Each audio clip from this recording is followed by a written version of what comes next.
République En Marche. Oui, merci Madame la Présidente. Pardonnez mon incursion au sein de la commission, de votre commission. Je viens de la commission des Affaires étrangères, mais j'ai une appétence particulière sur ces sujets-là. Et je remercie mesdames les intervenantes pour les différentes explications que vous avez pu donner.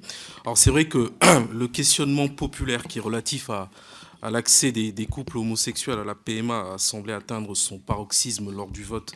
Vous l'avez rappelé, certains de mes collègues l'ont rappelé, lors du vote très médiatisé ouvrant le mariage aux couples de même sexe. Mais cette question n'est pas nouvelle pour les professionnels de la bioéthique et je me réjouis d'ailleurs que l'on puisse aborder la question de la PMA à l'issue des États généraux sans pour autant tomber dans un certain populisme, à savoir est-ce qu'on est pour ou contre la PMA. Je crois qu'il est nécessaire, au-delà de cette question, de réfléchir aux enjeux de l'ouverture et de l'extension de la PMA à toutes ces femmes.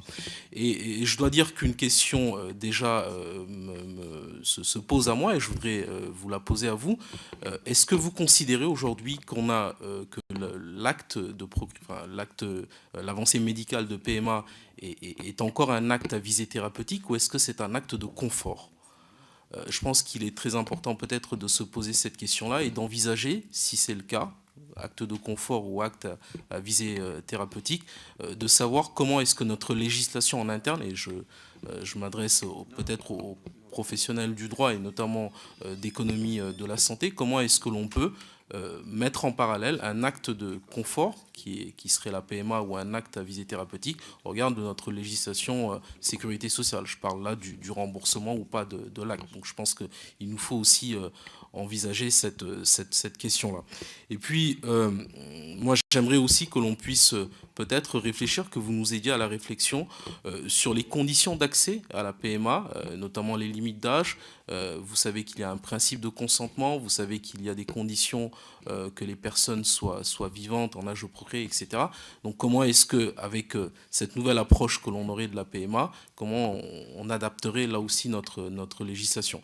Et puis, on a parlé de PMA comme étant une avancée qui viendrait à rétablir une certaine forme d'égalité entre les femmes.